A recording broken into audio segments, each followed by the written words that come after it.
Salut tout le monde, c'est Melvin, j'espère que vous allez bien. Je vous retrouve aujourd'hui pour une nouvelle vidéo dans laquelle je vais vous raconter, comme d'habitude, deux histoires qui font bien flipper. J'espère que vous allez les apprécier, en tout cas moi je les trouve intéressantes. C'est pour ça que j'ai choisi de vous les raconter aujourd'hui. Je vous le rappelle, les épisodes sont disponibles sur Spotify et en plus de ça, si vous payez l'abonnement pour la musique, vous n'avez pas de pub et vous pouvez verrouiller votre téléphone. C'est peut-être plus pratique pour les gens qui écoutent les vidéos pour s'endormir. Et d'ailleurs, sur Spotify maintenant vous avez la vidéo, donc c'est comme sur YouTube. Voilà, n'hésitez pas à me rejoindre aussi sur Instagram, moi je vous propose d'éteindre la lumière, de là où vous trouvez, et on est parti pour la première histoire.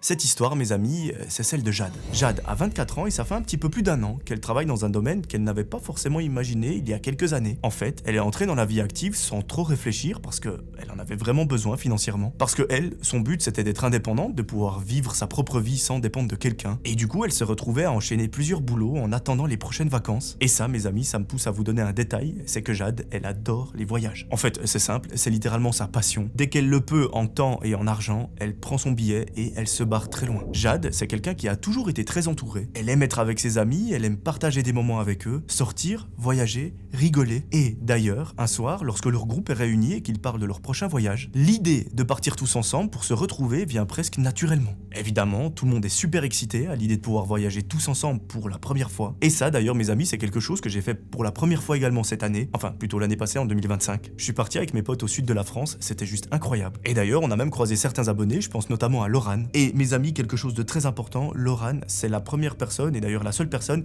qui m'a fait goûter le Ciao Kombucha de Squeezie. Pourquoi? Eh bien tout simplement, c'est qu'un soir, on était dans un bar avec mes potes, on a croisé Laurent et on a fait un tournoi de pétanque. Ça n'a aucun sens, je sais, mais par contre c'était très cool. Et justement, Laurent, elle a pris du Ciao Kombucha, elle nous a fait goûter le citron et le fruit rouge, je sais plus exactement les goûts, et on a passé un moment juste incroyable, donc merci beaucoup Laurent. Bref, c'était la petite anecdote random du jour, on repasse à l'histoire. Le groupe d'amis se connaît depuis très longtemps, et Jade nous raconte qu'il y a 3 filles, 2 garçons, et ils ont grandi plus ou moins dans les mêmes cercles. Même si leurs vies ont commencé à prendre des directions différentes, ce qui est tout à fait logique, eh bien, ils ont quand même gardé cette habitude de se retrouver dès qu'ils le peuvent, de passer du temps ensemble, que ce soit au bar, dans une boîte ou alors au restaurant. Et ça, c'est très cool. Notre amie, en général, c'est toujours celle qui organise tout, donc quand ils ont l'idée de partir en vacances ensemble, elle sait un petit peu à l'avance que c'est elle qui va organiser tout le voyage et surtout elle sait qu'elle va très bien le faire, que ça va être carré et donc que ça risque d'être incroyable. Bref, le groupe d'amis se met à parler de la destination et très vite l'idée du Mexique arrive un petit peu comme ça parce qu'il y en a un qui évoque le fait qu'il veut partir au soleil, là où il fait chaud et où on peut boire des cocktails sur la plage. Ensuite il y en a un autre qui dit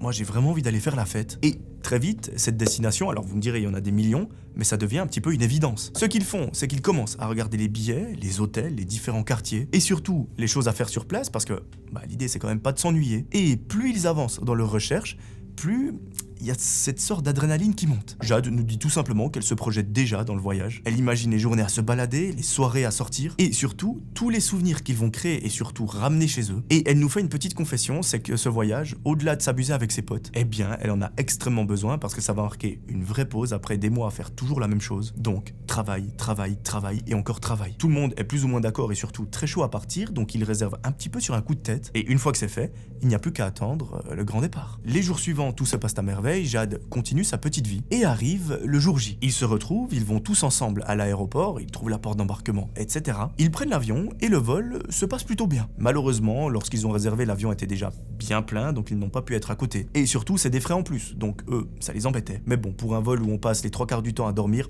c'est pas bien grave. Lorsqu'ils atterrissent, nos amis sortent de l'avion et ils se retrouvent tous au contrôle des passeports. Ils arrivent dans un pays qu'aucun d'eux ne connaît vraiment, donc tout leur paraît nouveau. Jade regarde autour d'elle dès qu'ils sortent, elle observe les rues, les gens, l'ambiance en général. Et elle se dit qu'ils ont tout simplement bien fait de venir ici. Une fois arrivés à l'hôtel, elle nous explique que celui-ci est très simple mais bien placé. Ils posent leurs affaires, ils se changent et très vite, ils sortent pour profiter de leur première soirée. Parce que dans un voyage comme ça, évidemment, on ne veut pas en perdre une miette. Notre ami nous raconte que les premiers jours passent à une vitesse folle. Ils marchent beaucoup, ils mangent dehors, ils découvrent des endroits un peu au hasard et globalement tout se passe extrêmement bien. Le soir en général ils sortent boire un verre en ville, ils testent différents bars et ils font même parfois des petites fêtes comme ça un peu à l'improviste. Donc vous allez me dire, leur voyage pour l'instant c'est le bonheur absolu. Un soir ils se rendent dans un bar qu'ils avaient déjà repéré quelques jours avant. Notre amie elle se souvient très bien du moment où ils l'ont vu sur internet, les avis, les vidéos, les commentaires des différents clients qui parlaient d'un endroit ouvert jusqu'à 5h du matin et surtout avec une ambiance de fou furieux. Depuis qu'ils sont arrivés au Mexique, ils en parlent régulièrement de ce bar et ils se disent même que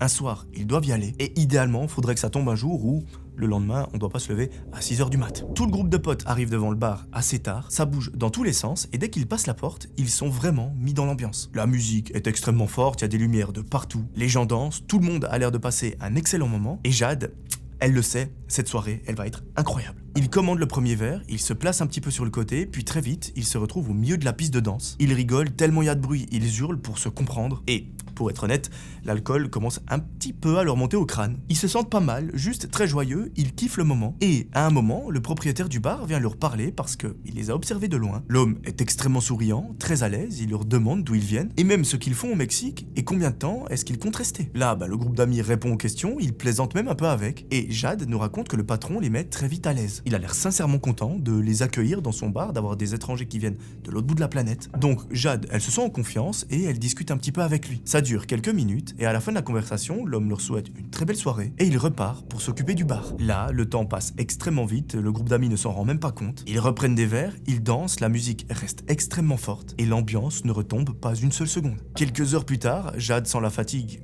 arriver gentiment, mais elle s'en fout un petit peu. Elle continue de faire la fête parce qu'elle sait qu'elle aura le temps de se reposer le lendemain à la plage, sur son transat, avec son petit cocktail. Alors, il n'y a pas de problème, il n'y a pas de stress, on peut faire la fête. À un moment, il est super tard, la musique commence à baisser légèrement. Le groupe d'amis se dit donc logiquement que le bar va fermer. Jade échange un regard avec ses potes et elle a qu'une seule idée en tête, c'est de profiter des dernières minutes qui restent. Elle fonce au bar, ils recommandent tous un verre et la soirée continue jusqu'à que malheureusement tout devienne flou pour eux. La raison, elle est simple, c'est qu'ils ont bu comme des troubadours. Et ils ont tellement bu qu'à un moment, ils finissent par s'assoupir un petit peu. Quand Jade se réveille, elle met quelques secondes à comprendre où elle est. Elle a la bouche très sèche, la tête lourde, et pendant un instant, elle croit qu'elle est encore dans le bar en train de faire la fête. Mais lorsqu'elle ouvre vraiment les yeux, elle voit qu'il y a quelque chose qui ne va pas, parce que déjà, le plafond est très bas, les murs sont en pierre, alors qu'avant, c'était pas du tout le cas. Et surtout, il n'y a plus la musique assourdissante de tout à l'heure. Elle entend quand même un fond sonore un petit peu étouffé, comme si c'était très loin. Mais en gros, elle se trouve dans un endroit différent. Notre amie se redresse doucement, elle voit ses amis autour d'elle qui sont assis ou allongés par terre. Elle les réveille un par un, dans le sens elle les secoue un petit peu, et là, ils commencent à se parler entre eux à voix basse. Ils se demandent ce qui s'est passé, comment est-ce qu'ils ont pu se retrouver là, et le problème, c'est que personne ne se souvient du moindre détail, parce qu'ils ont bu comme des troubadours. Jade se lève, elle fait quelques pas, elle cherche une porte, et là, elle en voit une très épaisse,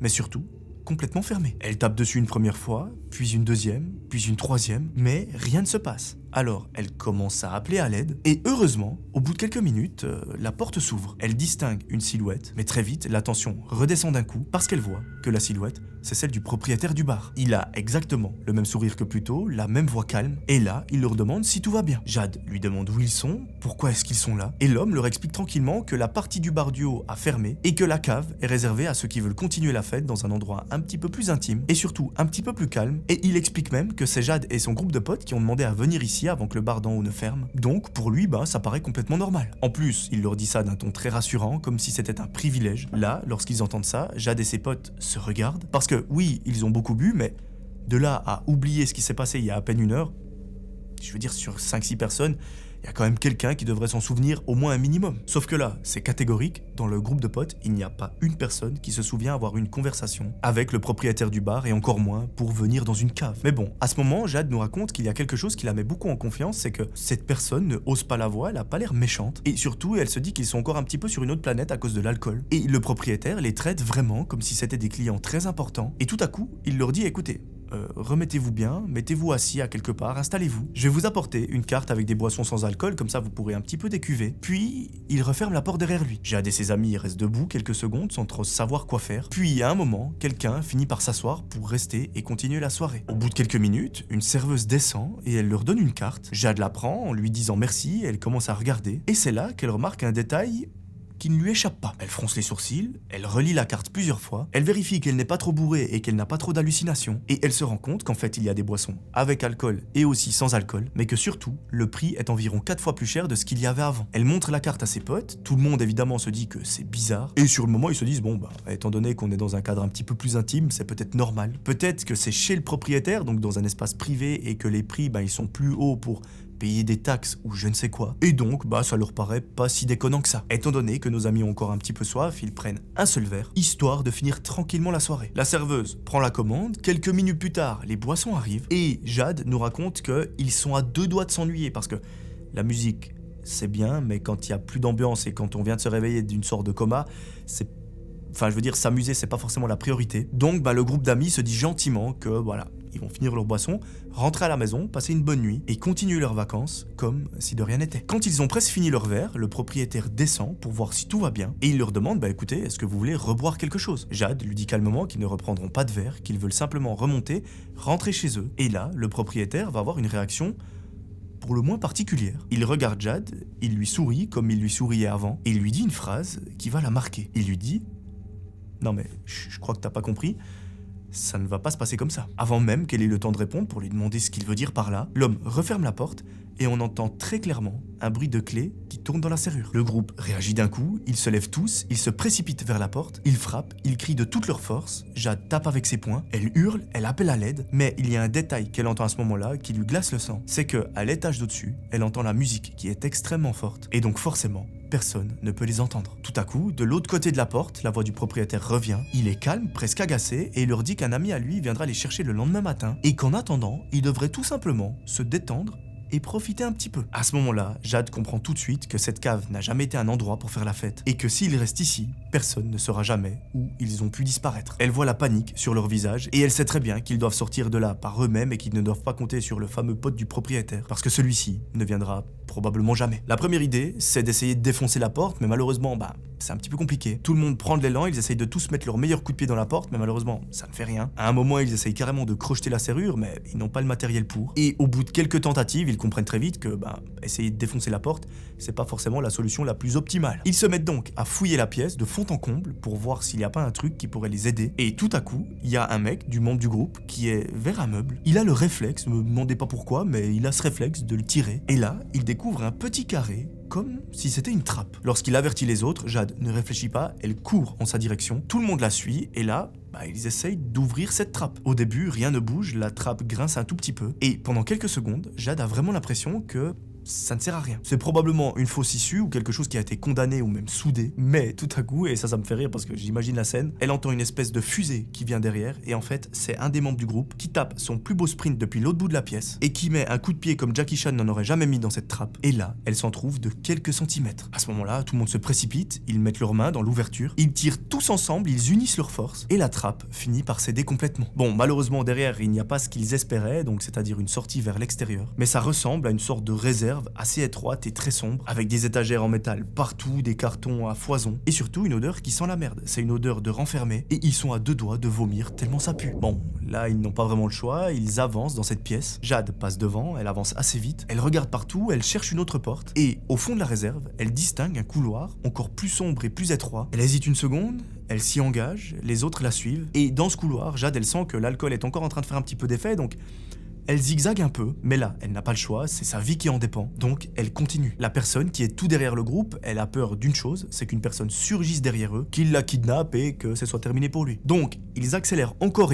et arrivé au bout du couloir, ils voient qu'il y a une porte encore plus large, ils la poussent et heureusement, cette porte, elle s'ouvre directement. Et encore meilleure nouvelle, c'est que cette fois-ci, cette porte donne directement sur l'extérieur, et donc nos amis continuent de courir sans jamais s'arrêter. Ils avancent le plus vite possible pour pas se faire choper par le propriétaire, et c'est qu'au bout d'une centaine de mètres qu'ils s'arrêtent enfin en étant complètement essoufflés. Jade, elle reprend son souffle, elle regarde derrière elle, elle voit le bar au loin qui est encore éclairé. La musique est encore à fond, elle ne comprend pas vraiment pourquoi, mais elle n'y réfléchit pas. Et ce qui est encore plus bizarre, c'est qu'elle voit des gens qui rentrent et qui sortent du bar. Donc, elle se rend compte que le propriétaire leur a probablement menti parce qu'il avait dit que le bar fermait dans quelques instants. Et là, elle sait pas vraiment combien de temps il s'est passé, mais le bar n'est toujours pas fermé. À ce moment-là, notre amie comprend que tout ce que le propriétaire leur a raconté, c'est faux, que cette salle supposée être un petit peu plus intime et un petit peu plus privée, c'était pas pour faire la fête. Maintenant, la question qu'on se pose tous, et d'ailleurs on n'aura peut-être jamais la réponse, c'est pourquoi est-ce qu'ils ont fini là? Pourquoi est-ce que le propriétaire les a enfermés? D'un côté, j'ai envie de savoir, mais d'un autre, pas du tout, parce que je me dis que probablement, il avait quelques idées assez particulières. Une fois arrivé dans les chambres d'hôtel, tout le monde s'effondre. Certains restent assis sur leur lit à fixer le néant, et personne n'arrive à trouver le sommeil cette nuit-là. Le lendemain matin, ils ont des cernes énormes, la fatigue est écrasante, et autant vous dire que l'excitation du voyage a complètement disparu. Ils décident quand même d'aller parler de ce qui s'est passé la veille au guide de l'hôtel, parce que peut-être qu'il pourra les éclairer, que peut-être que c'est quelque chose de connu dans la région, et vous imaginez bien, le guide, il en a absolument aucune idée. Donc ce qu'il fait, c'est qu'il les redirige vers la police. Le groupe d'amis prend le petit déjeuner à l'hôtel, et une fois terminé, ils se rendent en direction du commissariat. Et là, eh bien, ils expliquent leur mésaventure. Une fois qu'ils ont terminé leur histoire, le policier qui prend leur déposition, il reste silencieux quelques secondes, et à un moment, il leur dit « mais... » laissez tomber. Et il leur explique aussi que ce genre d'endroit existe malheureusement, que ces gens ont des réseaux et que ça ne sert pratiquement à rien de porter plainte, si ce n'est leur attirer encore plus d'ennuis. Et il leur dit aussi que lorsque c'est des touristes qui portent plainte, c'est encore pire parce que généralement les touristes ont peut-être un petit peu plus d'argent que les personnes locales, et donc ça pourrait que motiver ces gens à vous kidnapper pour vous dépouiller, ou pire encore, vous faire du mal. Bon, le groupe d'amis repart un petit peu bredouille du commissariat parce qu'ils comprennent très vite qu'ils n'auront aucune réponse. Le voyage continue encore pendant 2 jours, mais vous vous en doutez bien, ils ne sont pas sortis une seule seconde de l'hôtel. Une fois le voyage terminé et une fois rentrés chez eux, Jade nous raconte que elle a quand même envie de comprendre le pourquoi du comment. Et donc, ce qu'elle fait, c'est que les premiers jours après ses vacances, elle passe plusieurs heures à chercher sur des forums cet endroit, et elle tombe sur quelques posts qui disent que voilà, cet endroit, il a une ambiance particulière, que des gens ont entendu ou vu des choses pas très légales, pas très bien, si on peut dire. Mais par contre, ils restent assez vagues dans leurs explications. On ne sait pas exactement ce qu'ils ont vu ou entendu. Mais en lisant ça, Jade, elle comprend qu'en fait, ils sont tombés dans un endroit très particulier et qu'elle peut se considérer heureuse d'en être sortie vivante et qu'elle soit encore là pour vivre sa vie comme elle la vivait avant ce fameux voyage. Voilà, fin de cette histoire, j'espère qu'elle vous aura plu. Je la trouve presque un petit peu frustrante parce que on ne sait pas exactement le pourquoi du comment. Mais bon, on va aussi dire que c'est ça qui fait son charme, j'espère que ça vous aura plu. Reprenez une petite boisson, réinstallez-vous confortablement, s'il y a trop de lumière,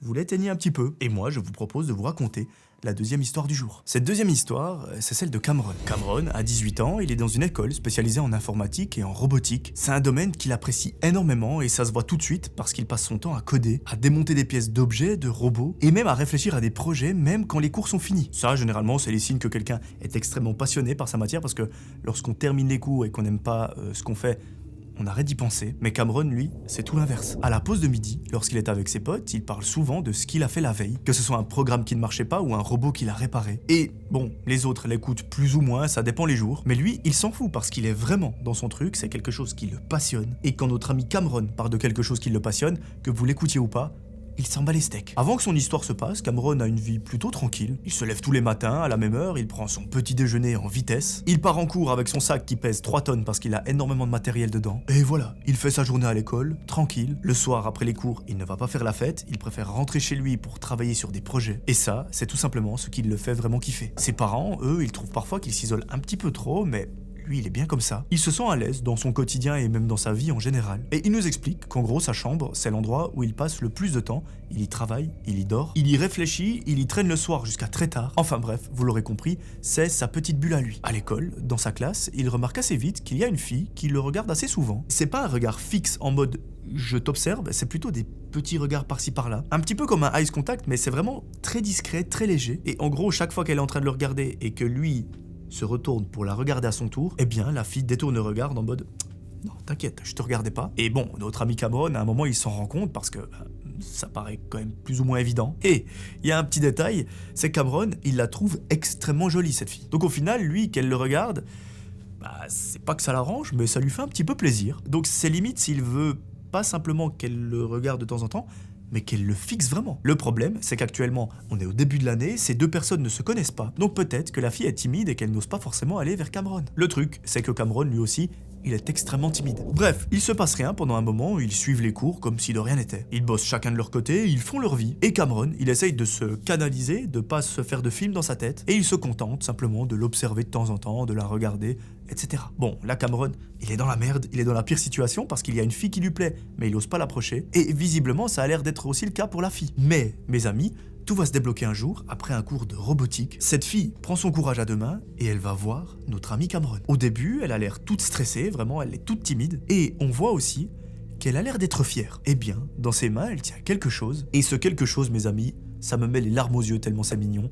Elle lui a fabriqué un petit robot rien que pour lui. Cameron est vraiment surpris par cette attention parce qu'il ne s'y attendait pas du tout. Parce que, faut quand même remettre les choses dans le contexte, ils ne font que se lancer des regards mais ils se sont jamais parlé, c'est limite s'ils connaissent le son de la voix de l'autre. Et bon, quand elle lui donne ce cadeau, lui, il l'ouvre, il voit que le robot est assez petit, très bien fait, et en gros, elle lui explique assez rapidement comment il fonctionne. Cameron est extrêmement touché par cette attention, il la remercie énormément. Il lui dit que c'est trop cool, qu'il le trouve vraiment trop beau, trop génial, et elle, elle est sourie, elle est flattée, et surtout, elle a l'air soulagée, donc elle lui dit avec grand plaisir, et elle repart à sa place en lui disant à plus tard. Bon, pendant le cours, Cameron, il se sent plus, vraiment, il est tout excité. Le soir, à la fin des cours, il embarque le robot, il rentre chez lui, et immédiatement, après avoir franchi le pas de la porte, il monte les escaliers et il va dans sa chambre. Une fois à l'intérieur, il ferme la porte, il prend le robot, il le pose sur son bureau et il l'observe. Il l'allume, il le regarde bouger, il trouve ça malin et très bien pensé. Et à ce moment-là, dans sa tête, il se dit mais cette femme, en plus d'être la plus belle femme de l'univers, eh bien, c'est probablement une génie parce que faire un robot comme ça à notre âge, avec les connaissances qu'on a, il n'y a pas beaucoup de personnes qui le feraient. Et il y a une autre chose qui lui vient en tête, c'est surtout il se dit, si à un moment on doit faire un projet en binôme, forcément, j'ai déjà trouvé mon binôme à moi. C'est impensable d'aller avec quelqu'un d'autre qui en a rien à secouer de cette matière. Moi, je veux aller avec cette personne. Elle a l'air extrêmement douée, elle est magnifique et elle a l'air extrêmement sympa. Bref, il essaye de se remettre de ses émotions de la journée. Il travaille un petit peu sur différents projets. Il lit quelques pages d'un livre, il se couche et il finit par s'endormir. Je suis en train de me regarder dans le retour. On dirait pas que je suis en mode posé comme ça, comme un grand dirigeant dans un fauteuil. Ça, je sais pas, c'est bizarre. Dites-moi si vous, ça vous... Enfin, je pense que vous en avez rien à secouer, mais je sais pas, on dirait pas que je suis étalé comme ça, comme une grosse larve. Je sais pas, c'est la sensation que j'ai en me voyant comme ça. Faudrait peut-être que je me tienne un petit peu plus droit. Vas-y, je vais me ressaisir. Le lendemain, en cours, tout se passe très bien, comme d'habitude. Cameron s'assoit à sa place, il sort ses affaires et il commence à lire un livre. Et il nous explique que ce livre, il est un petit peu technique. Il le lit souvent entre deux cours quand il se fait chier. Et à un moment, alors qu'il est en train de lire, la fille s'approche de lui et elle lui parle comme si de rien n'était. Elle lui donne un détail sur un livre et le truc, c'est que le livre qu'elle mentionne, c'est pas celui qu'il est en train de lire actuellement. Bon, vous me direz, elle peut donner un détail sur Tintin ou peut-être ma BD, comme ça on fait l'autopromo. Parenthèse, BD qui n'est pas encore sortie mais qui est prévue pour octobre 2026. Je suis gentil, je vous affiche une page à l'instant pendant 2 secondes. Mais le problème dans notre histoire, c'est que le livre qu'elle mentionne, c'est un livre que notre ami Cameron connaît. Et au-delà de le connaître, ce livre, il l'a carrément lu hier soir, lorsqu'il était couché dans son lit. Bon, vous en faites ce que vous voulez de ce détail, on verra après. Cameron, il relève la tête, il est naturellement un petit peu surpris. Il la regarde sans vraiment comprendre, et sur le moment, il se dit que peut-être qu'il a déjà parlé avec elle de ce livre, qu'il s'en souvient plus, donc il réagit pas vraiment. Il hoche la tête, il répond vaguement, et la fille se barre. Pendant toute la journée, ce détail, il reste calé quelque part dans la tête de Cameron parce que il y repense souvent. Et elle l'a pas mentionné vaguement, au contraire, elle a donné des détails très précis et il nous explique que plus il y pense, plus ça lui paraît bizarre parce que il est sûr et certain d'avoir jamais parlé à qui que ce soit de ce livre et encore moins à cette fille parce que comme je vous l'ai expliqué, il la trouve très jolie, il est très timide donc c'est pas lui qui sera allé en classe en lui disant « Salut, comment tu vas ? Voici un livre ». Enfin là, probablement que la fille, elle en aurait eu rien à secouer. Pendant toute la journée, il suit les cours, mais il n'arrive pas à se concentrer. Il regarde son écran d'ordinateur sans vraiment lire ce qu'il y a dessus, et là, il commence à penser au robot qu'elle lui a offert. Il se dit, mais attends, ce robot, il est dans ma chambre, plus particulièrement sur mon bureau. Est-ce que, par hasard, il aurait quelque chose à voir avec cette histoire de livre? Sauf que, en se disant ça, il est aussi en train de se dire, mais tu deviens complètement fou, arrête tes conneries. C'est un robot, je veux dire, c'est pas quelque chose en science-fiction qui va analyser ta chambre, la modéliser en 3D ou je ne sais quoi. Et donc, voilà, cette histoire, il la range dans un coin de sa tête, il essaye de se focus sur les cours parce que, il y a des bonnes notes à faire. Et il finit la journée ainsi. Le soir, lorsque la sonnerie du collège retentit, il range ses affaires, il rentre à la maison. Et quand il arrive chez lui, il monte directement dans sa chambre, il voit que le robot est toujours là, strictement à la même place que hier, donc j'ai envie de dire, c'est un plutôt bon signe. Il se pose sur la chaise de son bureau et il le fixe. Il hésite, il réfléchit pendant de longues minutes, parce qu'en fait, son idée, c'est de le démonter. Pas le démonter en lui mettant une énorme patate dans la gueule, mais de déboulonner tous les boulons, de dévisser toutes les vis. Et c'est ce qu'il fait. Il le fait de façon très calme, très méthodique. Il enlève une pièce, puis une autre, puis encore une autre. Et plus il avance, plus il sent que quelque chose ne va pas. Et ce sentiment va être confirmé lorsqu'à l'intérieur du robot, assez enfoncé dans, je peux dire sa structure, eh bien, il découvre une toute petite caméra et un micro qui sont parfaitement intégrés. Lorsqu'il voit ça, Cameron lâche tous ses outils, il s'arrête net, il regarde les composants et il les reconnaît. Tout de suite, il n'y a aucun doute possible et il comprend très vite que ce robot ne servait pas simplement à faire joli ou à lui faire un cadeau, mais qu'il servait entre guillemets en tant qu'espion dans sa chambre pour pouvoir voir et écouter ce qu'il faisait. En voyant ça, il reste immobile pendant de nombreuses secondes, il est complètement choqué. Et bon, une fois qu'il reprend ses esprits, il remonte ce robot. Évidemment, pour pas avoir la sensation qu'une sorte de webcam est en train de vous observer 24 heures sur 24, eh bien, il le prend, il lui fait fixer le mur et il regarde autour de lui. Il se rend compte que sa chambre, elle lui paraît complètement différente, où il a chanté, parlé tout seul, appelé quelqu'un au téléphone, et bref, où il a vécu simplement, tranquillement, dans un endroit qui est censé être intime, et il n'a pas imaginé une seule seconde jusqu'à maintenant que quelqu'un pouvait le voir ou même l'entendre. Cette idée, vous en doutez bien, elle ne le lâche plus d'une seule seconde, et notre ami Cameron, il se rend bien compte que bah, il faut agir, il faut faire quelque chose parce que c'est bizarre. Je veux dire, moi je vais pas vous offrir un robot qui est en train de vous regarder sous la douche, c'est particulier. Et là, bah, c'est un petit peu ce qui s'est passé avec cette fille. Le problème, c'est qu'il ne sait pas quoi faire exactement, parce que ça le gêne un petit peu d'en parler à ses potes, ça le gêne encore plus d'en parler à ses parents, aux proviseurs, aux professeurs, etc. Donc, il se retrouve un petit peu bloqué. La soirée passe et Cameron dort mal à cause de cette histoire, ce qui est logique, et il arrive à mettre un doigt sur quelque chose qui le blesse particulièrement, c'est que cette fille, il s'imaginait déjà faire sa vie avec.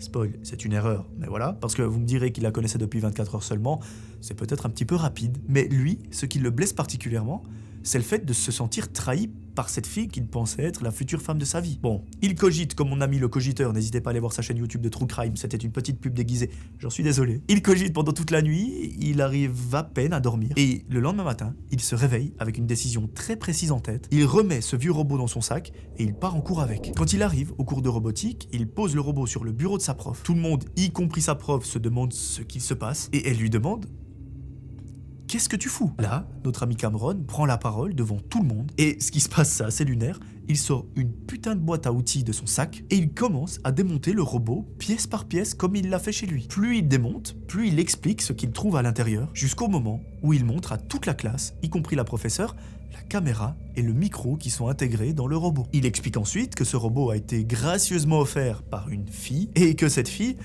elle est dans cette classe. Bon, autant vous dire que tous les élèves restent silencieux, personne ne parle, et Cameron, il renchérit en disant que faire de la robotique, c'est bien, mais que si c'est pour voir des gens à poil sous la douche ou des gens dormir dans leur lit, bah là c'est mal. À un moment, devant toute la classe, il accuse cette fille d'avoir franchi la limite de sa vie privée, et surtout, il insiste sur le fait que cette fille est complètement folle. Elle est dans un coin de la classe, elle reste assise quelques secondes, puis elle se lève et elle se barre en courant. Une fois qu'il a tout montré, Cameron finit par remonter le robot. Il le prend et il va le poser sur la table de la fille pour s'en débarrasser définitivement. Dans sa tête, ça y est, il ne veut plus jamais entendre parler de cette fille. À la fin de la journée, après les cours, Cameron rentre chez lui avec cette situation qui lui tourne dans la tête. Parce qu'il y a deux choses qui se mélangent. Déjà, la première, c'est qu'il se dit: j'ai bien fait, j'ai été ferme, je lui ai montré qu'elle a abusé. Mais d'un côté, il a aussi quand même quelques remords parce qu'il se dit: bon, cette personne, elle est extrêmement timide, elle n'a pas l'habitude de parler devant une classe. Et moi, là, je viens de faire des accusations quand même assez graves devant tout le monde. Et peut-être que ce micro, cette caméra, ce n'est pas elle qui les a mis à l'intérieur ou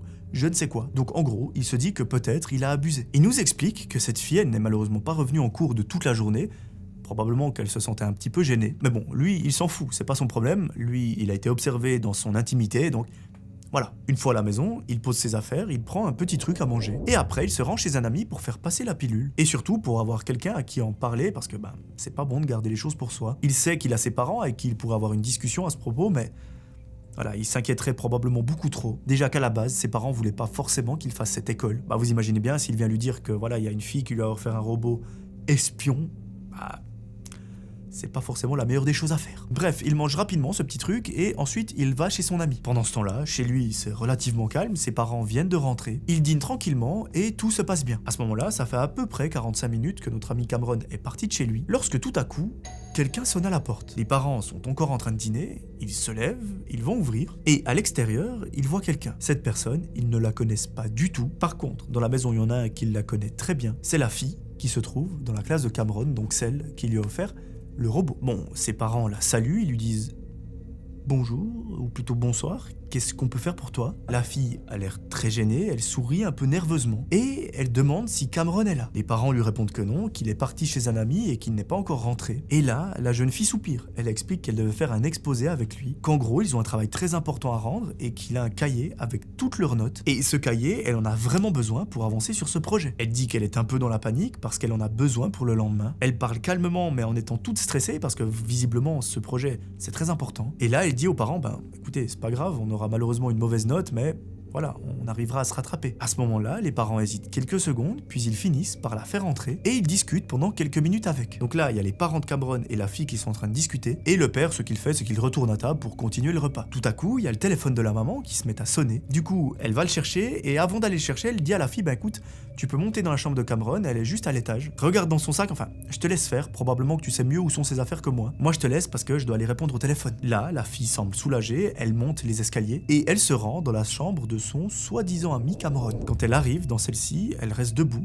au milieu de la pièce, elle regarde autour d'elle, et elle voit son bureau. Il y a l'ordinateur, les étagères, les câbles et toutes ses affaires. Visiblement, cette fille, elle ne sait pas exactement ce qu'elle est venue chercher, Par contre, il y a quelque chose dont elle est sûre et certaine, c'est qu'elle a envie de se venger. Elle a envie de se venger du fait qu'il l'a humiliée devant toute une classe et de cette honte qu'elle a ressentie devant absolument tout le monde. Au début, elle se dit simplement qu'elle va lui voler un livre parce qu'elle sait qu'il adore lire. Il y a une autre idée, c'est de casser son ordinateur, mais ça peut lui coûter cher. Et c'est même pas ça le problème, c'est qu'elle se dit, bon, un ordinateur, ça se rachète, ça va pas lui faire beaucoup de mal. À ce moment-là, mes amis, son regard va se poser sur un objet qui est relativement insignifiant en temps normal, mais cet objet, c'est une bougie avec un paquet d'allumettes juste à côté. Elle s'approche très gentiment de ces deux objets, elle les prend dans les mains, et là, elle allume la bougie. La flamme apparaît, elle la regarde pendant quelques secondes, puis tout va basculer. En quelques secondes seulement, elle vrille complètement, elle prend la bougie et elle la renverse sur le bureau. La cire brûlante se met à couler, les flammes touchent tous les papiers qui sont posés, et le feu commence à prendre doucement. Elle recule un petit peu, elle regarde la pièce de gauche à droite, et enfin, elle sort.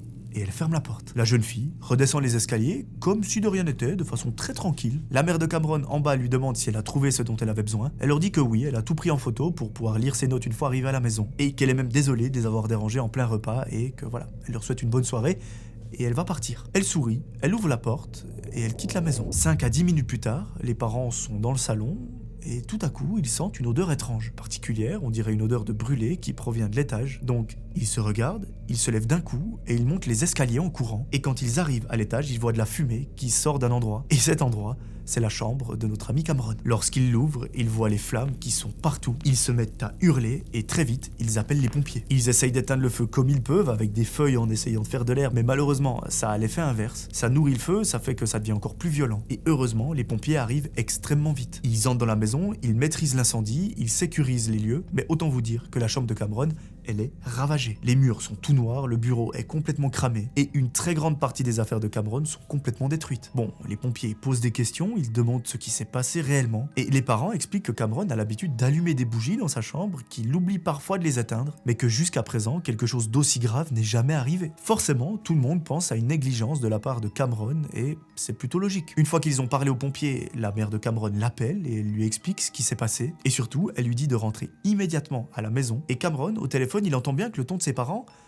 il n'est pas comme d'habitude. Cameron, il prend ses clics et ses claques, il rentre chez lui en courant, et quand il arrive à la maison et qu'il voit l'état de sa propre chambre, il comprend tout de suite que quelque chose de grave s'est passé. Il écoute ses parents sans pouvoir en placer une parce qu'ils sont en train de l'engueuler comme jamais, et il lui explique clairement qu'il a failli faire cramer toute la maison à cause de ses conneries avec ses bougies, etc. En entendant ça, Cameron est relativement surpris parce qu'il en est sûr et certain, il n'a pas allumé une seule bougie de toute la semaine. Ça ne peut donc pas être de sa faute. Il réfléchit une deuxième fois, il arrive à la même conclusion, il n'a pas allumé une seule bougie. Sa maman, à un moment, elle lui dit un truc, elle lui fait « Mais d'ailleurs, en plus d'avoir allumé ta bougie de merde, t'as oublié d'envoyer des notes à ta pote qui est venue ici parce qu'apparemment t'avais un exposé avec elle. Et donc, elle est venue sonner et je trouve ça irrespectueux de ta part. » Quand il entend ça, Cameron lui dit « Mais de quel exposé tu parles et de qui tu parles ?» Sa mère lui dit « Mais tu sais, la fille qui est dans ta classe avec qui tu dois faire un exposé demain, bah visiblement vous travaillez ensemble sur un projet, sur quelque chose. » Lorsque Cameron entend ça, tous les liens se font dans son cerveau et il se dit « Mais